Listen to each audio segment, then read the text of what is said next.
Hello everyone, my name is Cameron Joyce, and today we're going to be going through the first module of the Automatrix online training series entitled What is Automatrix?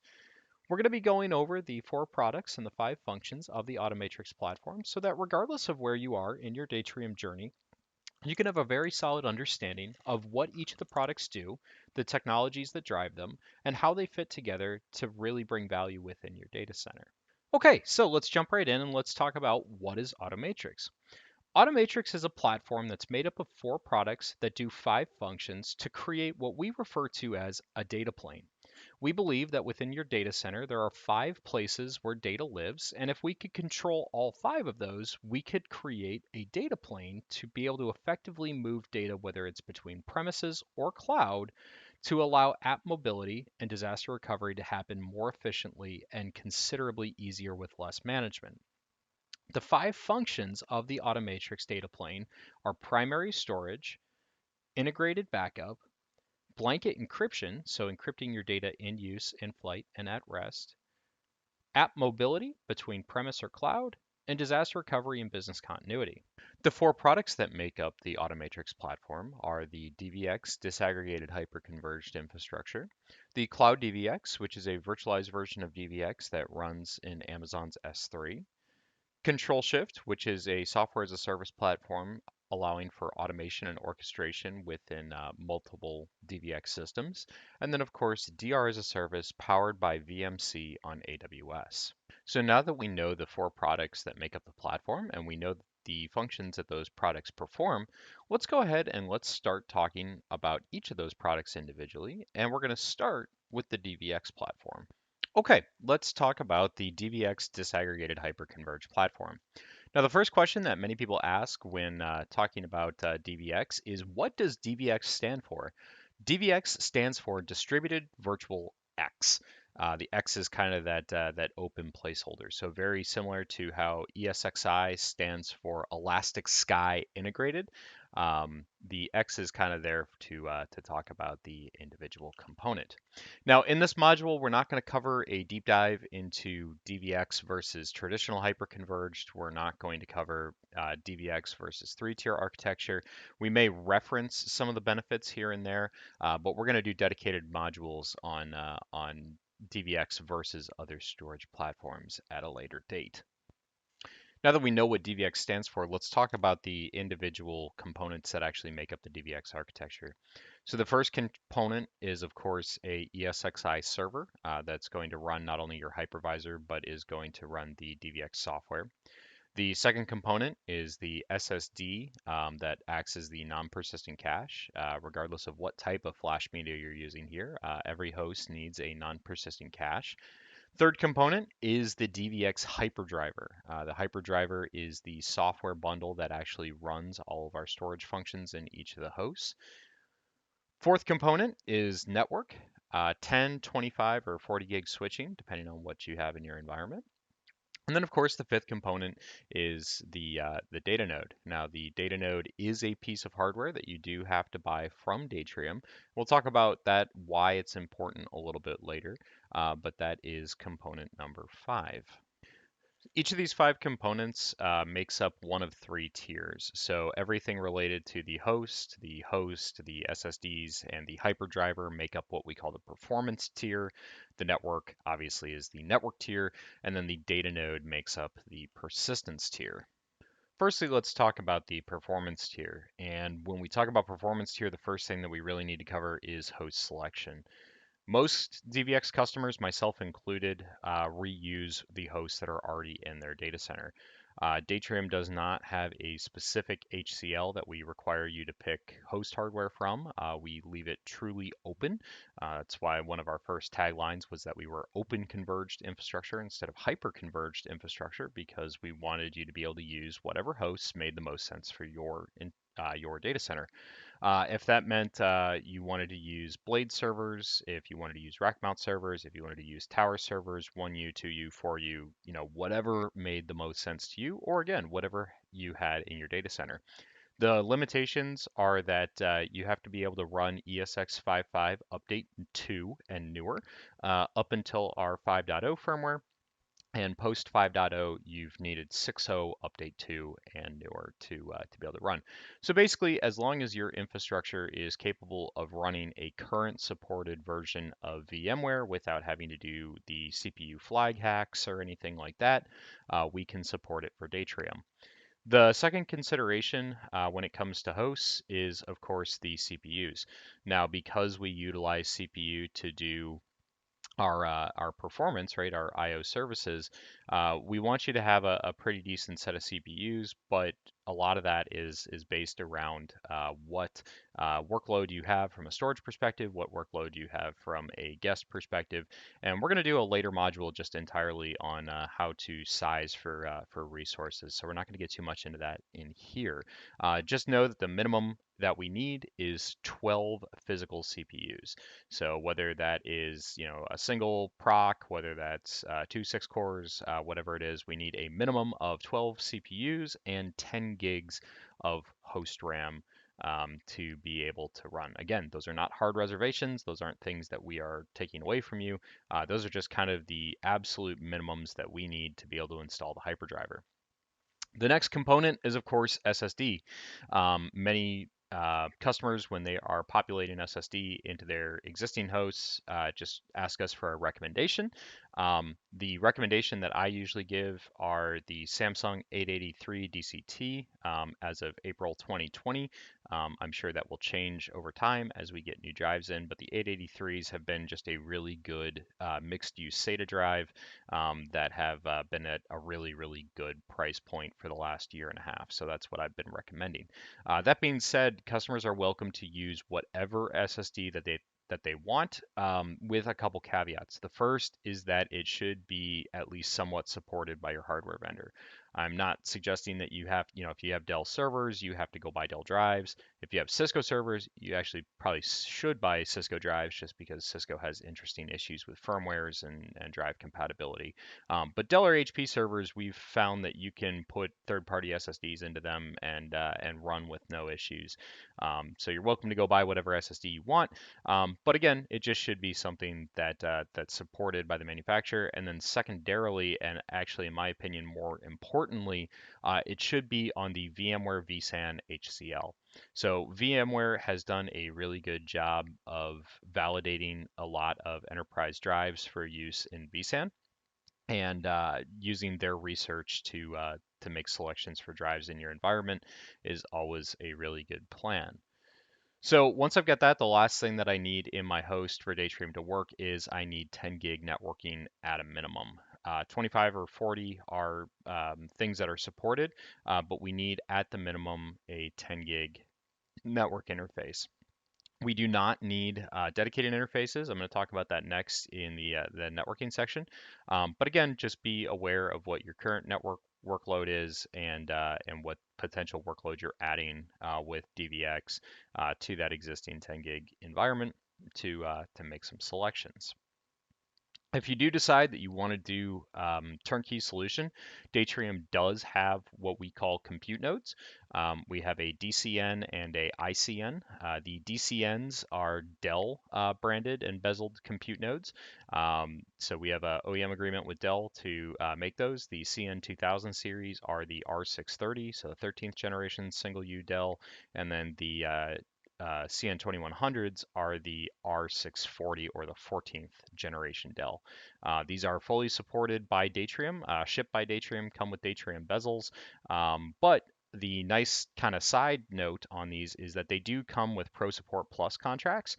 And so if you are a Dell Pro Support Plus customer, you're used to be able to get the software support that goes with that. You are entitled to that. Additionally, they do come with the iDRAC Enterprise with open managed licenses on them. So that again, if you are a Dell shop today, you heavily rely on open managed, you'll be able to integrate these into your existing environment. The ICNs are Intel Whitebox based compute nodes. The advantages of the ICNs are that we have a little bit more flexibility in how we configure these for customers. The Dell compute nodes are fairly locked down, but the ICNs are fairly open in terms of what we can spec and what we can build. SSD selection's a little bit better. We could put more NVMe devices in the ICNs, etc. The downsides to the Intel are that if you have centralized management like OpenManage or OpenView, the base management on the Intels don't integrate with that. It's their own thing, and they don't have great support. And then the secondary is that it's kind of cheaper hardware. It's very much like buying Supermicro. You buy it because it's very cheap, but it doesn't look as pretty in a rack, and it can feel a little bit flimsy at time. That being said, there's a significant price discounts on the ICNs versus the DCNs, and so a lot of customers go that direction. Now, when I quote out to customers, again, unless we have a really specific need for the Dell, we sell the ICNs.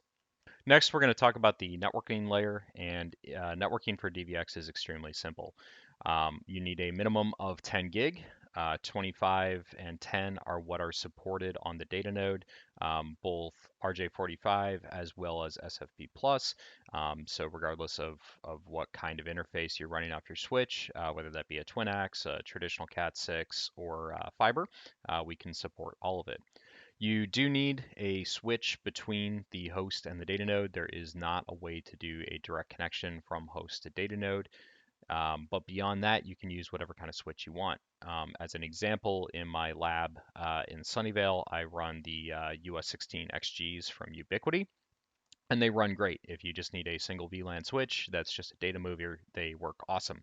I've got other customers that use, either the Nexus 9Ks or 7100 series from Arista as their top of rack switches, and because those switches just have enough overhead, they plugged in their Datrium, they cut another VLAN, and they run like that. So it's really up to you how you want to run your switching. Many customers, especially customers that are coming from iSCSI, will reuse their iSCSI switches. Usually they've got 10 gig iSCSI switches already, and you can just add, like I said, add another VLAN, plug everything up if you get the ports available, and off you go. Now, when we talk about reusing 10 gigs, so if you've got existing 10 gig today for your VM traffic and you want to reuse those ports because maybe you don't have the ability to put another network card in your host, maybe you're short on ports in your top of rack switches, whatever it is, reusing 10 gig is not a problem with Datrium. We can reuse those same interfaces. Again, the only caveat there is just be aware that you're writing over that network. You're also doing the cache replications between hosts on that network. And if you end up in a situation where you have a cache miss and you need to read, you're going to be reading on that network as well. So at the very least, you need to have enough overhead to be able to do the writes on that network. And if you do have enough bandwidth, because maybe your VMs just aren't that bandwidth heavy, then you're good to go. So in many cases, again, smaller environments, where we sell servers that have two 1 gig and two 10 gig ports on them, I will have the 1 gig ports be used for the ESX management, and then the 10 gig ports I will cut 3 VLANs on. Usually there is a VMs VLAN, a vMotion VLAN, and then the Datrium DVX VLAN. And what we do is we just prioritize maybe ETH1 as the VM port with ETH2 as the secondary active.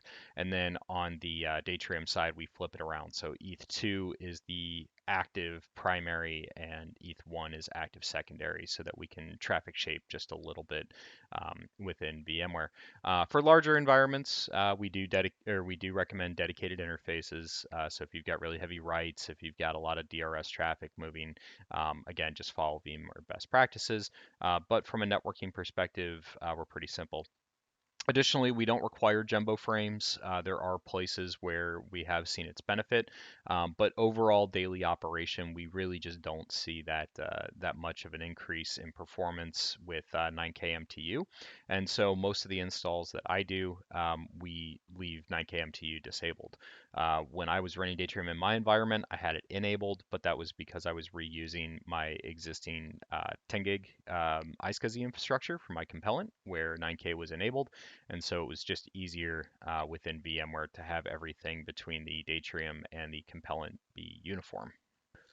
Lastly, we're going to talk about the persistence tier. The persistent tier is made up of the data nodes, and it holds all of the persistent data for the active storage as well as all the components of the snap store, which is our integrated backup.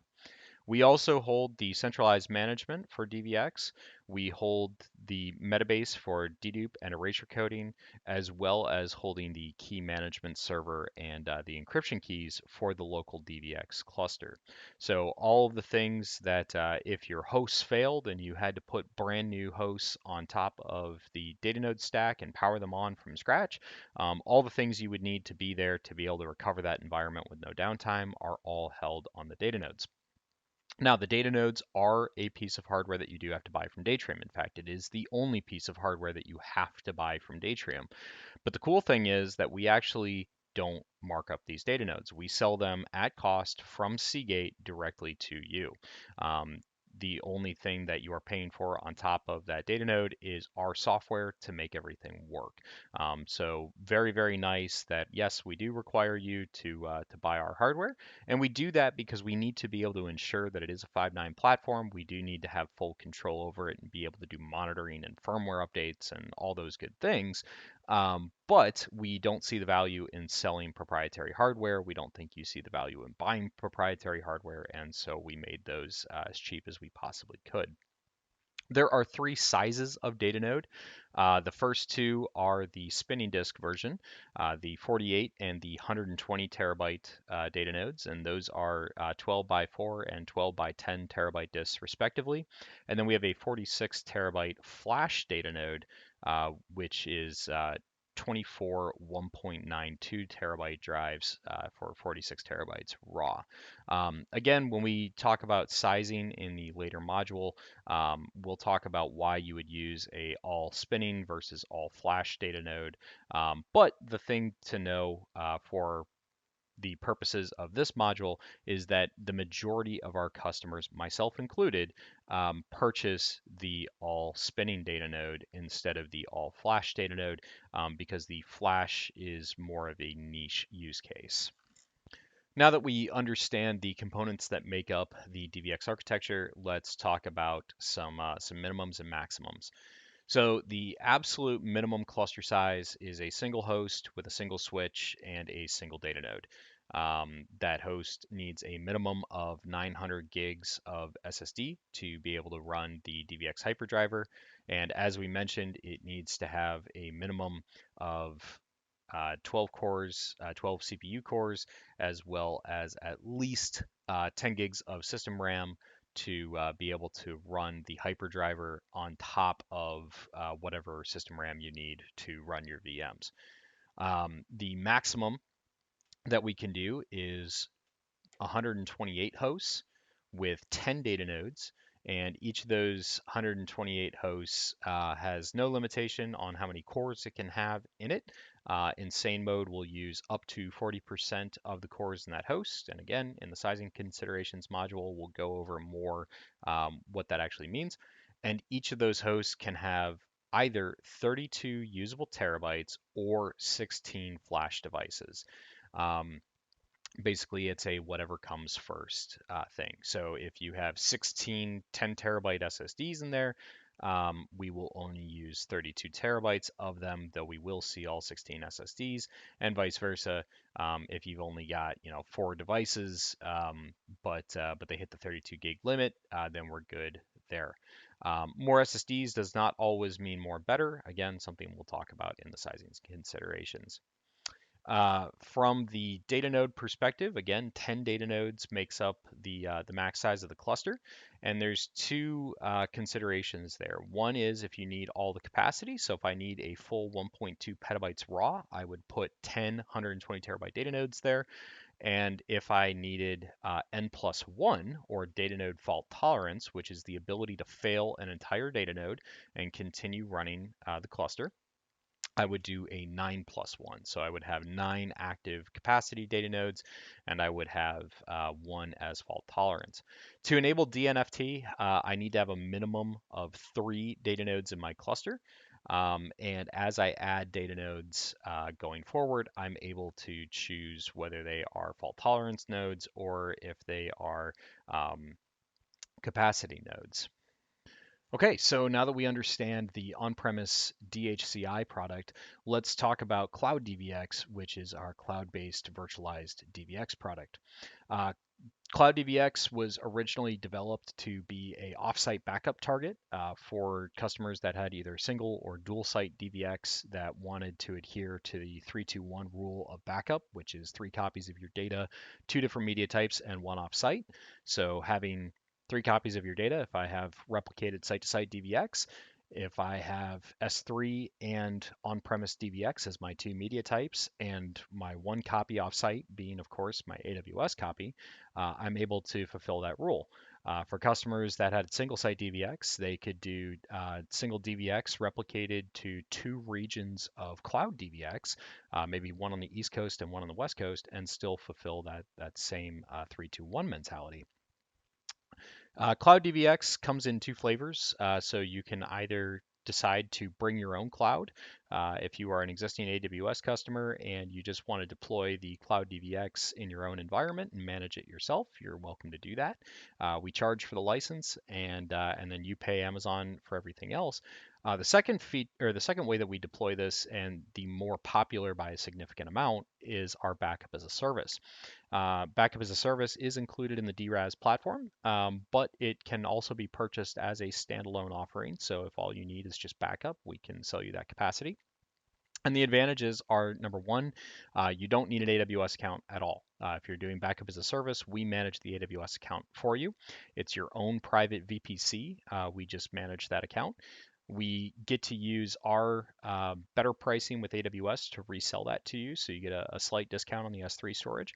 We manage all the spin up, all the configuration, all the upgrades, all the everything. And so it is a very, very turnkey solution that, again, if you just need an offsite copy of your data, this is where to go to get that. Now, the Cloud DVX versions deploy as 2 sizes. We have a small and a large. The small is a 30 terabyte instance. The large is a 100 terabyte instance. So those mimic the raw capacities of an on-prem DVX after our sparing erasure coding and system overhead. And you can deploy up to 10 of those per DVX cluster for replication. So you can scale out your cloud DVX much like you can your on-premise DVX cluster so that you can have up to a petabyte of cloud DVX storage. You can also replicate multiple sites to a single cloud DVX. So if you've got 2 on-prem sites, you don't need a unique cloud DVX for each site. You can replicate both of those to the same cloud DVX. And then, of course, you can have one system replicating to multiple different cloud DVXs in multiple regions. So a lot of flexibility in how you deploy that. Regardless of the method that you choose to deploy Cloud DVX, whether that be backup as a service, bring your own cloud, small, large, everything uses the same basic Amazon infrastructure to run. Those services are EC2, so an i3 XL for the smaller data node, and then an i3 4XL for the larger data node. The S3 bucket, so the storage that sits behind the EC2 instance to make it look like a data node. We utilize AWS DynamoDB to hold all of our persistent databases, so the metabases, the snapshot, index, etc., so that the EC2 node can now be non-persistent. And if we lose that, it's okay. We've got the DynamoDB to back us up. We use AWS Lambda to do automatic scaling of the environment, as well as be the response to the DynamoDB queries. So it's kind of the go between EC2 and S3. And then, of course, we utilize CloudWatch to do monitoring and reporting on all of these services and tie that into auto support. The next product that we need to talk about is, of course, Controlshift. Controlshift is our automation and orchestration platform that lives in the cloud and is there to control all the DR and failover policies in the organization. It can be used as a centralized manager for all of your Datrium sites, and it's also used as the manager for our DRAS Connect product. So if you're someone who is not using DVX on premise, you're using DRAS Connect to back up to the Cloud DVX S3 bucket and utilize our VMC infrastructure as a service for DR. Controlshift is going to be that management engine where you're going to log in and find everything. As I mentioned, Controlshift runs a software as a service, and one of the concerns that I always hear from customers when we bring that up is data privacy. The first thing to know is that every Controlshift instance runs in a unique customer VPC. So much like our Cloud DVX for our backup as a service, we create a unique VPC for every customer. So if you're a backup as a service customer and a Controlshift customer, your Datrium resources are in the same VPC, but they're not shared amongst other people.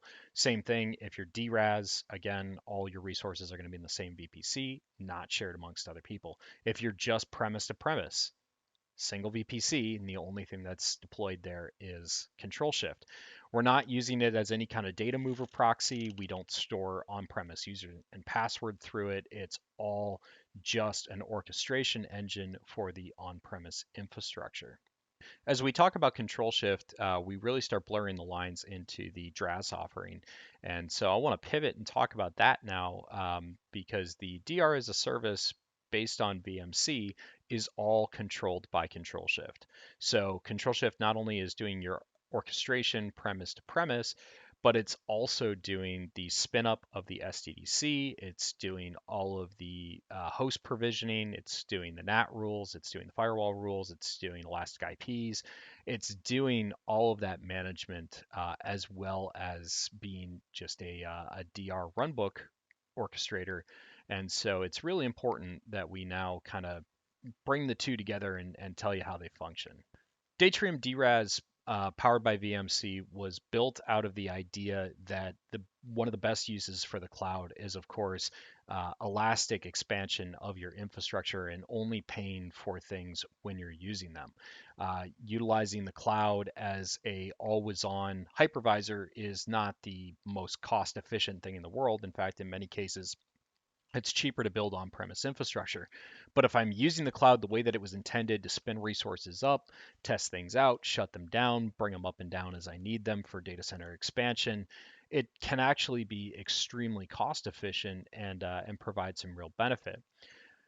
Datrium approached VMC or VMware about this and said, "Hey, your VMC platform really makes a lot of sense for this, but we don't like that we have to purchase a host up front. So what can we do?" So through a managed services partnership between Datrium and VMware, Datrium is now able to offer VMC in an on-demand fashion. So instead of having to pay that whole year contract for that host, you can now buy an i3 Metal host for $26 an hour. So whether that's a single host, a three host cluster, or a max cluster of 16, you can expand and contract those clusters as you need to, and you're only paying for the resources that you use. So again, like traditional EC2, you can bring things up and down as you need them instead of having to pay for licensing on that host all year. Another key feature of Datrium DR as a service powered by VMC is the fact that Datrium, through our managed services partnership with VMware, is the only cloud native primary storage vendor that is certified to run within VMC. What that means is that when we recover VMs, we're not actually recovering VMs and moving them into VMC. We are mounting Cloud DVX as an NFS data store in VMC.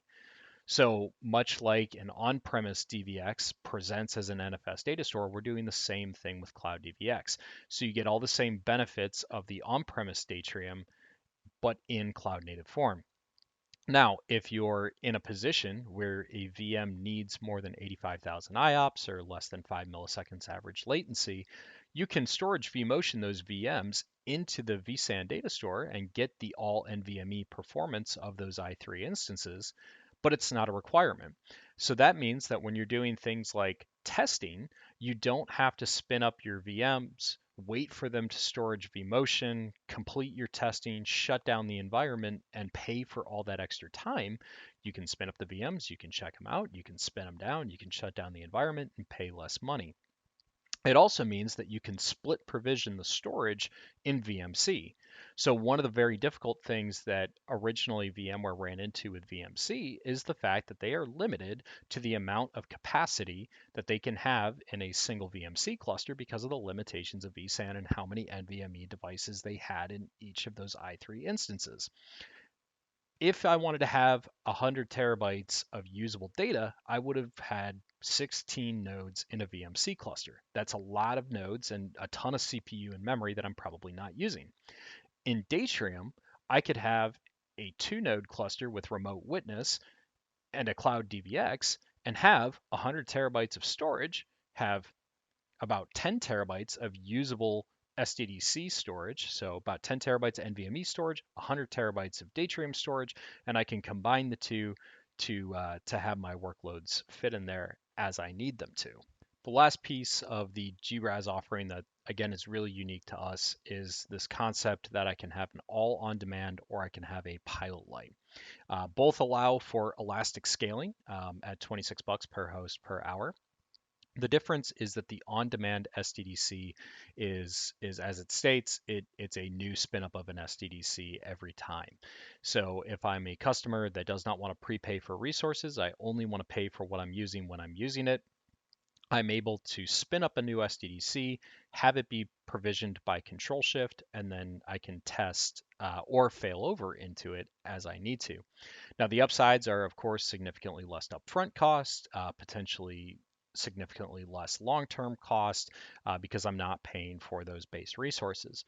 The downside, though, is that I've got a 90-minute RTO as a minimum. So I have to wait for the SDDC to spin up. I have to wait for Controlshift to do the customization of the SDDC, put my IP addresses, my NAT rules, my VMs, everything into it. And then I have to wait for the VMs to power on. I have to wait for my VPNs to connect. And then I've got to go manage my external DNS and make all my updates. So very, very cost efficient.